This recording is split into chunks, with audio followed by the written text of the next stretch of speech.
A pleasant day to each and every one of you. I am honored to present to you my study on adversity quotient of grade 7 learners of integrated schools.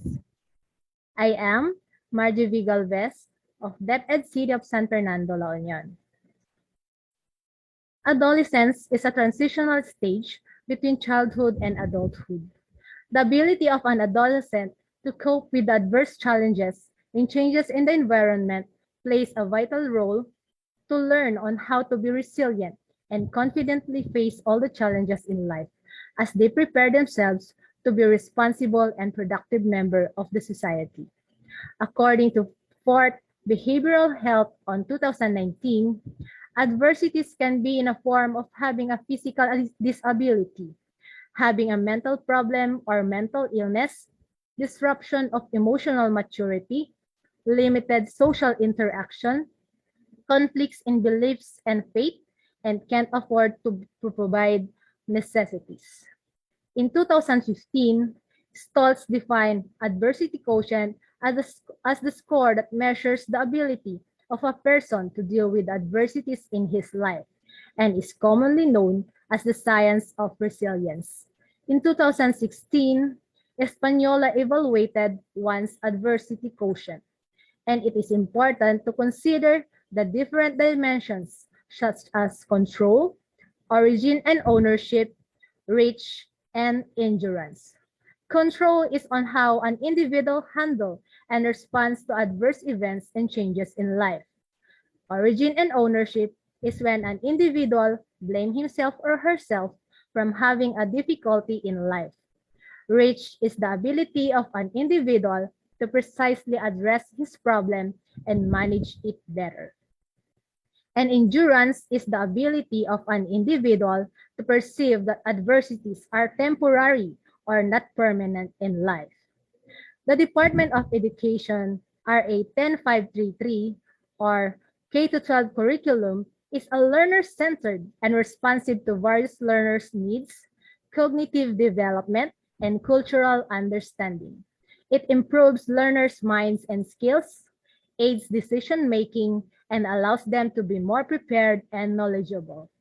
As an advisor of grade 8 learners and subject teacher of grade 7 learners of San Fernando South Central Integrated School, the researcher had observed and experienced different adversities of learners, as mentioned earlier. At first, it's hard to determine the needs, strengths, and weaknesses of every grade 7 and grade 8 learners. But because of monitoring and assessment done with the learners, some problems were determined that causes them difficulties and considered as adversities in their studies that leads to the poor performance of every learner, like no parent or guardian could guide and help them with the self-learning modules, lack of gadgets or data to attend online class if possible, and some don't have enough time to study because of many responsibilities in life. After determining some problems, it's a challenging part to know the possible coping strategies of learners from other integrated schools that will help and enlighten the researcher to have recommendations that can be a possible solutions to manage and overcome adversities of learners. In all the different turns and twists of events, the result of the study served as the basis to come up with a strategic intervention plan intended to help junior high school teachers to help students adjust from the adversities experienced and able to understand every situation of diverse learners. The study is anchored on the following theories to give backbone on the discussion of the concepts of the study. The theory of adversity quotient of Paul Stoltz, the psychoanalytic theory of Sigmund Freud, and the theory of social-emotional development of Erik Erikson. The specific problems of the study are the following. Number 1. What is the profile of the grade 7 learners of the integrated schools according to age, sex, academic performance, socio-economic status of the family, ordinal position in the family? Number 2. What is the level of adversity quotient as perceived by the respondents along the following aspects: general adversity, control, ownership, reach, and endurance. Number 3, what is the level of effectiveness of the coping strategies used by the respondents in engaging in demanding activity and developing self-reliance and optimism, developing social support and investing in close relationship, solving problems within the family, seeking diversions and relaxing, using prescribed and non-prescribed drugs, and venting feelings and being humorous. Another problem is there a significant difference between and among the following variables: their adversity quotient according to their profile, and their coping strategies according to their profile? What is the level of effectiveness of the coping strategies used by the respondents? What strategic intervention plan can be developed? And lastly, what is the level of validity of the strategic intervention plan? The research design used by the researcher is a descriptive developmental research. The participants of the study are the 205 grade 7 learners of integrated schools such as Lingsat Integrated School, Cebuan Utong Integrated School, Pagudpud Integrated School, San Fernando South Central Integrated School, and Nagyuboyuban Integrated School. The researcher made an adapted questionnaire on determining the adversity quotient of an individual.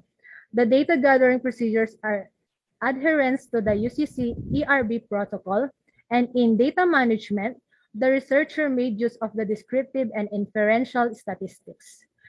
Here are the results of the study wherein the level of adversity quotient of grade 7 learners of integrated schools are below average level. This means that the learners have a hard time in coping with the abrupt changes and challenges that come in their lives. And based on the level of effectiveness of coping strategies used by the grade 7 learners showed a highly effective result. Developing social support and investing in close relationship garnered the highest, with a very highly effective coping strategy, and venting feelings and being humorous get the lowest, which is moderately effective. The difference on the adversity quotient of the respondents as determined by their profile variables states that there is no significance in adversity quotient between age, sex, academic performance, monthly family income, and ordinal position in the family. And in the relationship between the adversity quotient and coping strategies, there is a significant relationship between adversity quotient and coping strategies used by the learners. And in the correlation between the level of the adversity quotient and coping strategies of grade 7 learners, based on the findings, the social intelligence of the grade 7 learners are determined by their adversity quotient, significantly related by their coping strategies, strongly needs enhancement. These findings paved for the development of a strategic intervention plan that includes supplemental activities based on core dimensions and coping strategies used. This is intended to help junior high school teachers to help learners adjust from the adversities experienced, enable learners to understand every situation of the diverse learners, and improve the below average level of adversity quotient of the learners. Thank you so much for listening. God bless us all.